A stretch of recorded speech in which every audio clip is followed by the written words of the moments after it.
An balima kunnafoni cakɛlaw bɔlɔlɔ matrafabaw n'o ye internet ye aw ni ɲantuma aw bisimila maliweb.net ka don kibaru kɛnɛ kan.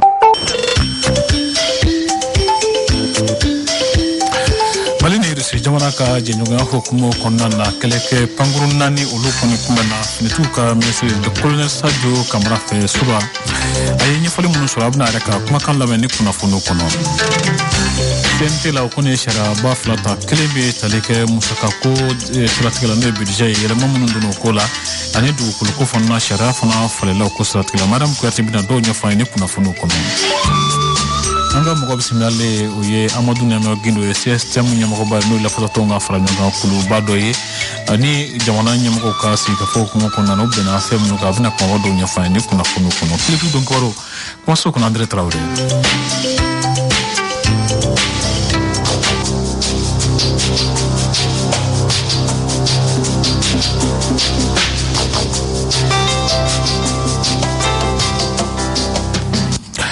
Lemana ko fo ninga ko manda ka dongo do timna jakuso kledu don kibaro lamanila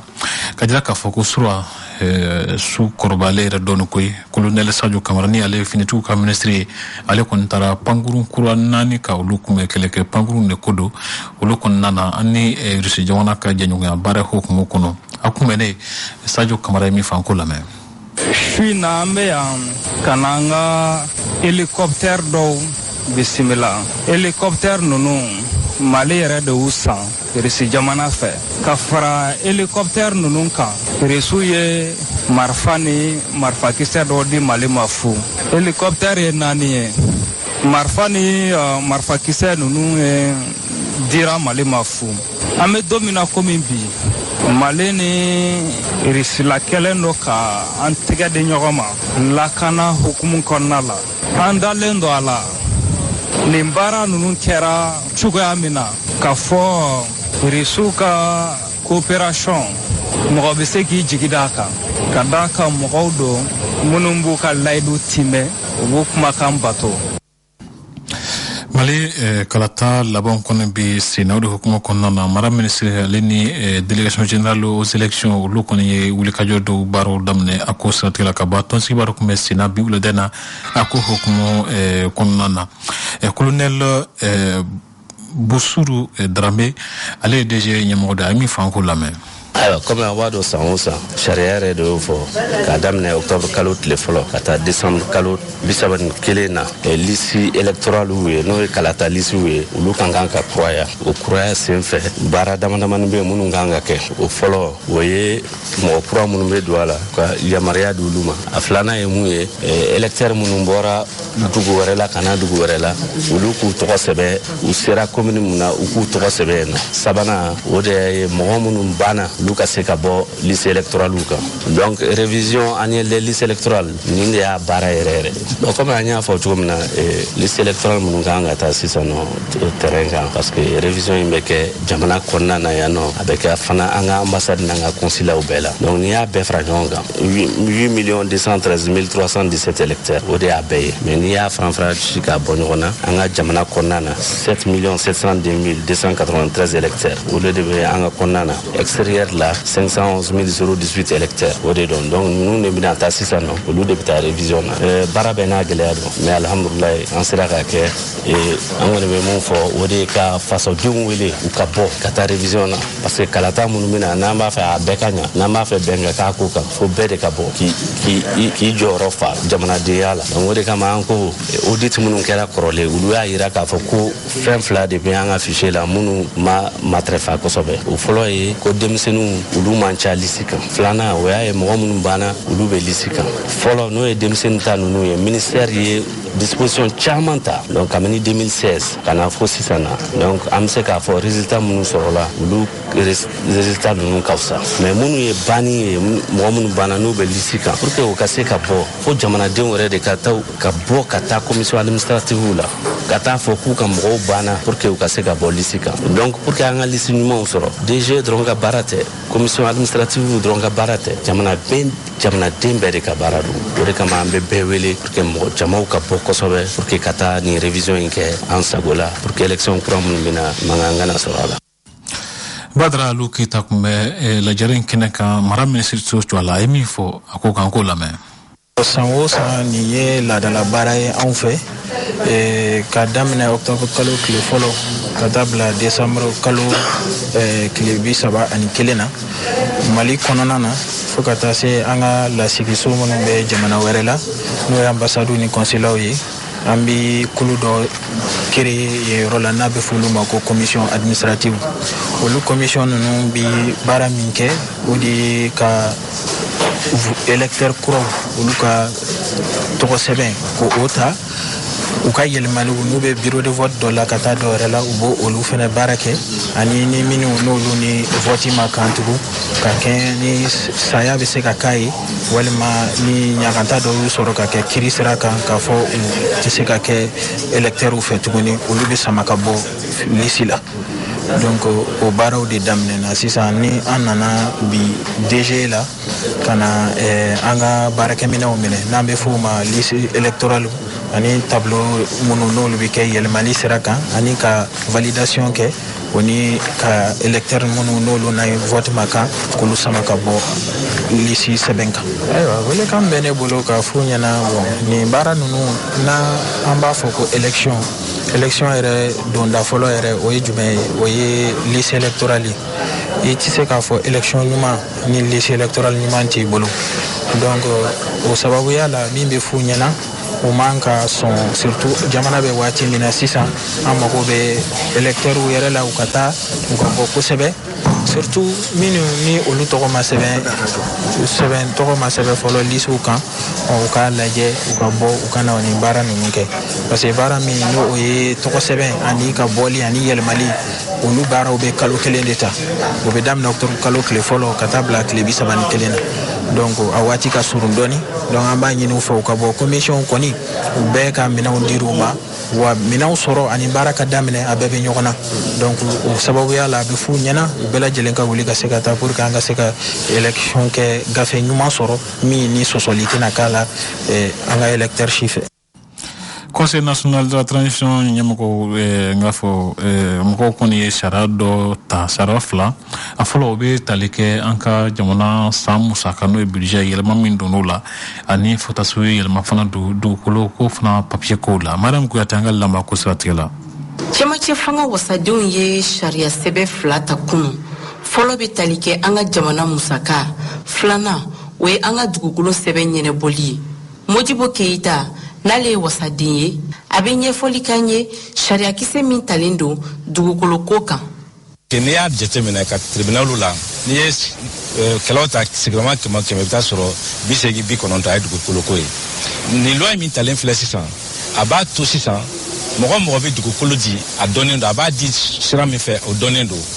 a ka se hakɛ min ye o dɔnnen don papier min bɛ di fana o dɔnnen don k'a fɔ papier caman bɛ di o bɛɛ bɔra la sisan papier min bɛ di sisan o ye titre foncier de ye. An ka jamana musaka ko a yirala k'a fɔ ko yɛlɛmaba de kan ka don a la sabula a tɛ bolo ɲuman kan Mamadu Ture ale ye wasaden ye.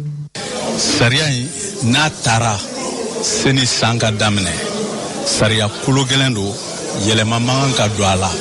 fo san ka ban yɛlɛma bɛ don a la cogo di ni sɔrɔ dɔ farala sɔrɔ kan a kɛra a bɔra nafolo bɔra kɔfɛ o a nafolo bɔra an yɛrɛ ka jamana kɔnɔ o ni dɔ farala sara kan n'a kun tɛ sariya fɔlɔ kɔnɔ ou bien ni sɛbɛnw taara ka dɔ bɔ sɔrɔ la min tɛ sariya kɔnɔ parce que sariya fɔlɔ min bɛ ta a équilibrelen de don a équilibrelen de bɛ ta.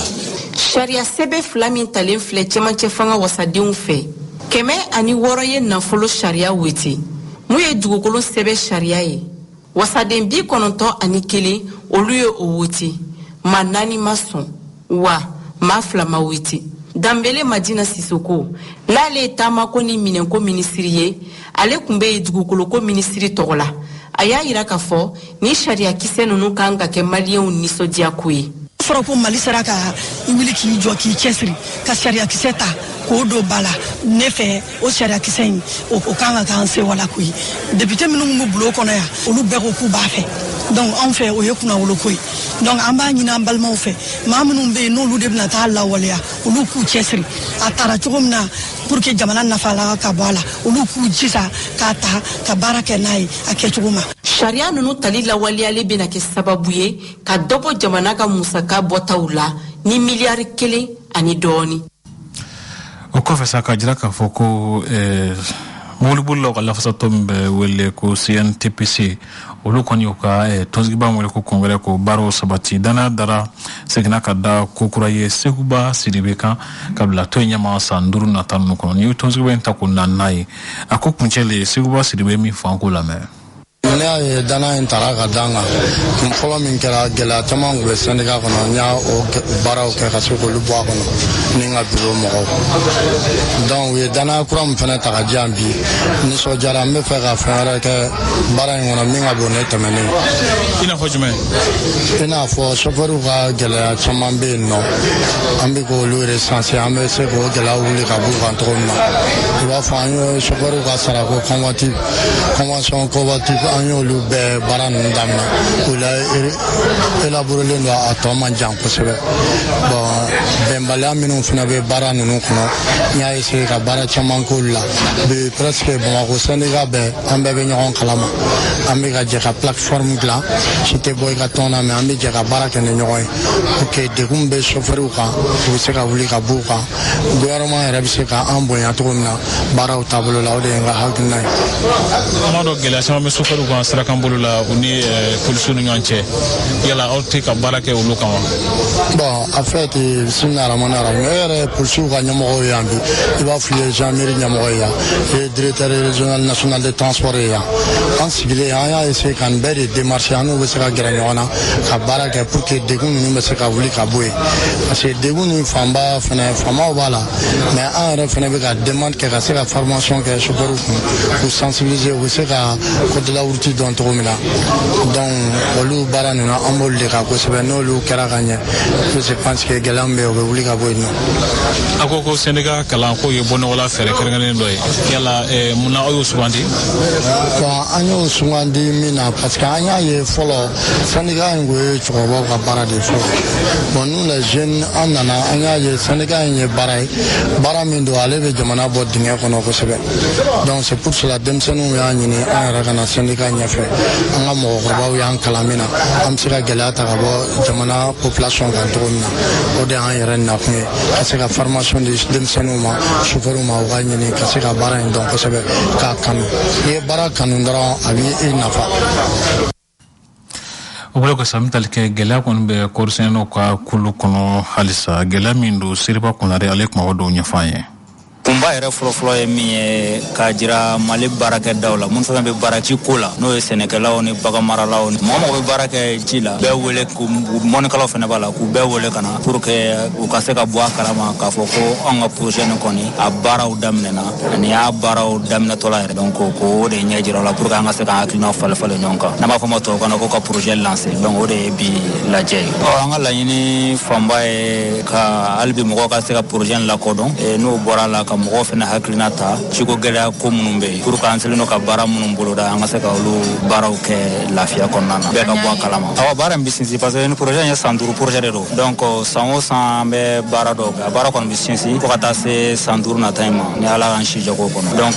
fɛn min ye ka ɲininkali kɔnɔ ko baara in bɛ sinsin ani ala ka jɛ a bɛ sinsin bon minnu ni minnu bɛ projet rapport in kɔnɔ mɔgɔw ka se ka ji tiɲɛ nɔgɔya ji tiɲɛ secteur bɛɛ fɛ donc ji tiɲɛ bɛ se ka nɔgɔya pour que mɔgɔw ka se ka ji tiɲɛ nɔgɔya o ye mɔgɔ yɛrɛ ka bɔ a kalama ji bɛ ka tiɲɛ fan minnu ni fan minnu fɛ donc an bɛna satellite ni olu bɛ information minnu di an bɛ baara k'o la pour que ka se k'a jira mɔgɔw la bon nin yɔrɔ ni yɔrɔ in na n'an y'a kɛ tan jiko gɛlɛya min bɛ yen o bɛ se ka nɔgɔya donc o de y'a baara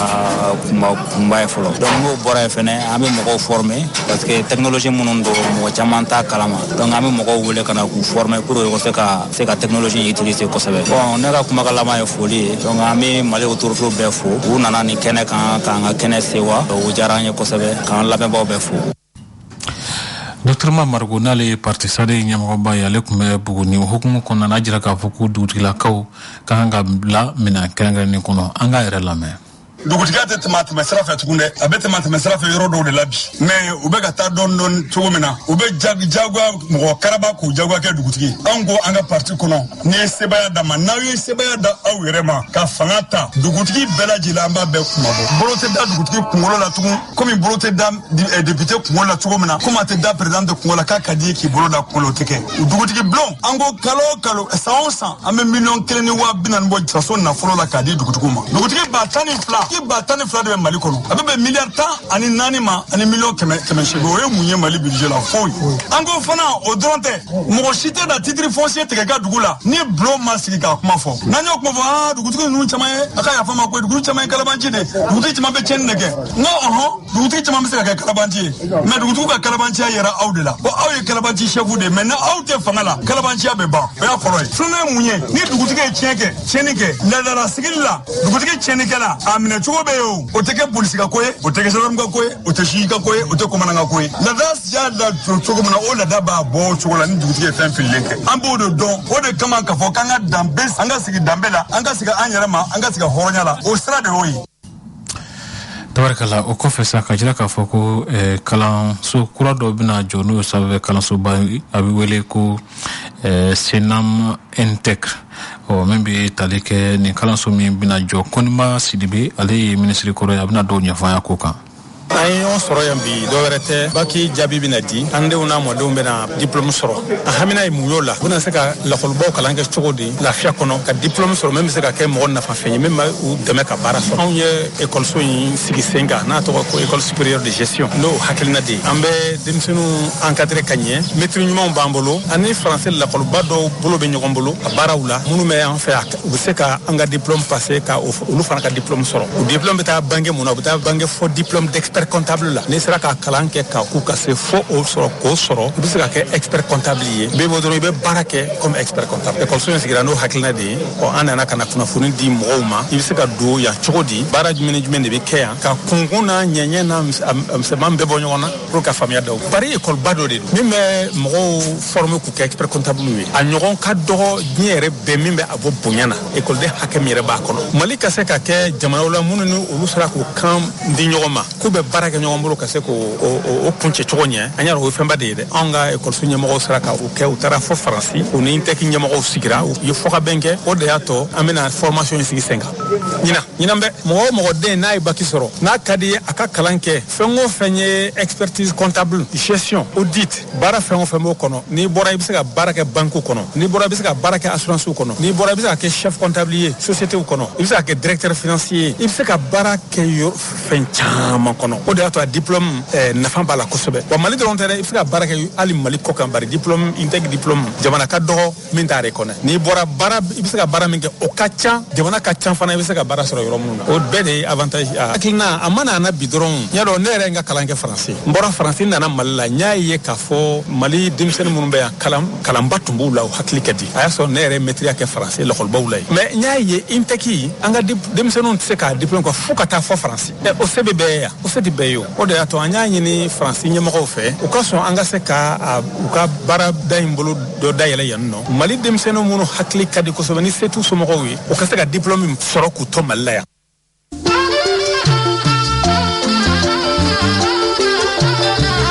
Nin ye Tiledu Dɔn Kibaru ka mɔgɔ bisimilali waati ye.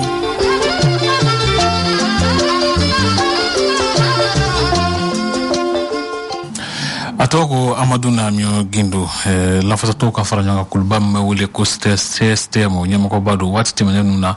u ni jamana ɲɛmɔgɔw kɔni sigi ka fɔ dɔ k'u bɛnna fɛn caman kan minnu kɛ sababu ye ka baarakɛla caman lafiya an ɲininkali fɔlɔ min k'a la o de ye k'a fɔ ko bɛnkan ninnu ye jumɛn ni jumɛn ye a jaabi min d'a ma k'o lamɛn. En fait, an ye accord minnu signé a bɛ maga fɛn caman na non seulement fonctionnaires mais collectivité territoriale mɔgɔw ou bien secteur privé an da sera fɛn caman ma n'aw y'a ye par exemple ne ye collectivité territoriale ta baarakɛlaw minnu bɛ yen a kɛra école karamɔgɔ ye dɔgɔtɔrɔw olu yɛrɛ ka personnel administratif min bɛ yen nɔ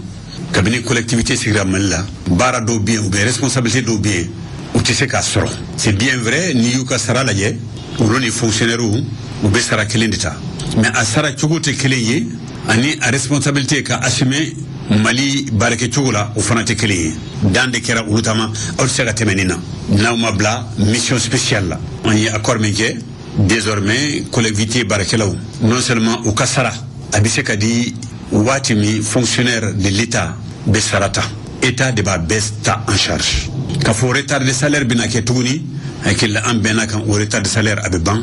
u bɛɛ de bɛna sara ɲɔgɔn fɛ a bɛɛ maliɲɛndenw de ye u bɛɛ bɛ Mali ka baara de la o kɛra filanan ye min ye olu ta kan u tun tɛ se ka se service minnu na directeur de service ou bien service centraux ninnu an ye accord sɔrɔ a la désormais fonctionnaire bɛ se ka bila yɔrɔ o yɔrɔ de l'état olu collectivité mɔgɔw olu fana bɛ se ka o responsabilité assumer an bɛna sigi o kuma na pour que u ka se ka texte ta ni loi de don ni décret de don ou bien ordonnance puisque ordonnance kɔni hakili a banna sisan kɔni fo san wɛrɛ ni loi de bɛ kɛ an bɛna sigi inchallah accord nin kɔfɛ document min texte min kan ka ta pour que collectivité territoriale baarakɛlaw bɛɛ u ka considérer comme fonctionnaire de l'état salaire ani indemnité et accessoire de salaire a ka sara normalement la comme fonctionnaire et puis u ka service bɛɛ ta normal la bon école karamɔgɔw yɛrɛ u ka fɛn caman bi ye gouvernement t'u ye a bila kɔfɛ dɔɔni mais accord sɔrɔlaw kan o fana réunion n'ala sɔnna an bɛna sigi o kan a bɛ se ka appliquer cogo min na secteur privé u bɛ yen n'i y'a lajɛ pompistes ou bien même minnu bɛ société de gardiennage la n'i taara cité ministérielle ou bien hali n'aw taara ORTM la u b'a ka baarakɛyɔrɔ la minnu bɛ yɔrɔ fura ka yɔrɔ nettoyer an y'a jateminɛ k'a ye SMIC salaire minimum min kan ka d'u ma u t'a sɔrɔ a caman wa 4 wa 5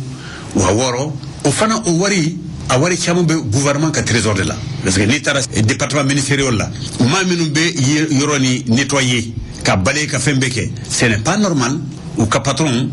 u ka wari ta gouvernement bolo k'a sɔrɔ baarakɛlaw min bɛ u tɛ SMIC sɔrɔ SMIC ye 8,000 hakili la ani kɔ u t'o sara sɔrɔ donc ce n'est pas normal assurance maladie t'u bolo et retraite t'u bolo an ni gouvernement an bɛnna kan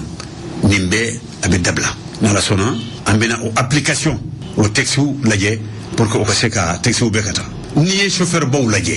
remorque ɲɛnama yɛrɛ n'i y'a ta a ka gɛlɛn n'i b'a kɔrɔlama fɛ i bɛ taa fɔ 1,100,000 na o ye remorque yɛrɛ marchandise t'a la o bɛ siraw bɛɛ kan o bɛ taga segin na n'a fɔra o tɛ 20,000 sɔrɔ sara la o dun bɛ doni min ta ani camion million ni million de don retraite t'u bolo assurance maladie t'u bolo n'u banana amu t'u bolo en gros ce n'est pas normal gouvernement sɔnn'o ma effectivement ani conseil national du patronat non seulement au cas grille salaire a ka se ka adopté ou ka convention ka adopté ou ka auto ka sebe INPS la ani amoni fana be ka soro olu nu ka dembeya donc convention collective do bien barakelaw ani ou ka patron ou bena convention la barake chugo sara chugo ani congé ani avantage be be ke chugo o be bien ou bena ka me a papier o ma signé avec patron bolo an bena kan ka fo patron ou bena papier be signé pour que ni be se ka appliquer yoro do la ibaye femme bi fo fond social fond de don wari de don ñogon deme wari don c'est à dire que service ou ani entreprise ou be fond social créé mais ni tara secteur privé là a tiama fond social ni ati hal ni tara service parapublic ou bien privé do là a gestion mani donc na la sona amena sigi pour que ministre ou be loata aka kay yorobe pour que beka seka fond social soro aka service na anaka entreprise là fe belbelwa do bien cabinet 2009 ambe espace immobilier là ni uma fo oui du jamana seginde septembre 2009 chef d'état oui ñogon kumbe wadu ala kayna al amantuman touré tumbi oui papier do signé ka fo jamana go jamana tondo kasi abi fo conseil national de dialogue social barakero bala patron bala gouvernement bala pour que sani mo kata grève la ni problème be ni commission na aka laji aka hakinata fo aka kuma befe sani kele kana cabinet 2009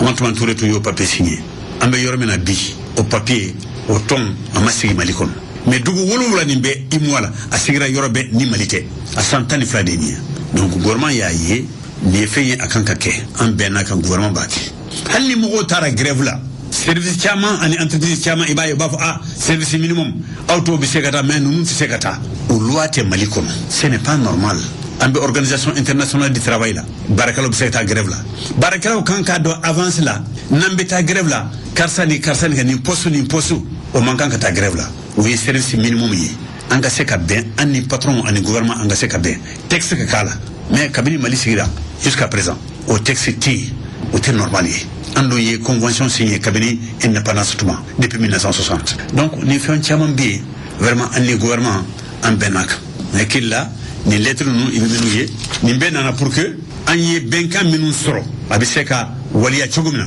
donc pompisi min bi ni ya la bi total ou bien shell ou bien aba for star pompisi tout bi mo be minun be mobilu ko be mobili entretien ke na fora nun te wasigi soro kalula ce n'est pas normal ou te amola ou te INPS là donc mali gérant bem na wele ka fouiller loi fla atara adoyara ouye wa segini beka soro comme mo minun be yoro frailke yi privé inana warde yini mali kono ka fo mo mimbe barake pour que ika wari soro uluta misaka ala zarati uta soro anti seka continuer aukan ni be mali deme pour ka seka bo nogola iba ika demeni iba laser d'abord minum be duguma minte fin soro be ulude deme pour que auka niveau ka remonter doni wala obadon fantanya be diminuer don doni mais minum be chaman soro ni ko ibe do de fara uluta kan nunu ni nyina nuko malte bo nogola jabi munun dira o mayela jabi nu ya on nimsi wasawa sincèrement seben na koni ayan nimsi wasa amina tolaje abeke chugumina général inité namba merci très bien lamma o refananti hoka lamani kuso klidun karobi kumche kuma su kuna dire Traoré Ibrahim Brema Traoré kuma sura ko la de meka la silike je kuluma bela je defe Kasim Traoré joro kabu don ko warso watin la kusuma ma fala ka sura jana aw klo garsige kera kunafuni la kumaba munu ye maliweb.net sanfɛla la o de ye nin ye ni ala ma an ka jɔnya jɔn an na a kan an bɛɛ kunnafoni wɛrɛw kɛnɛ kan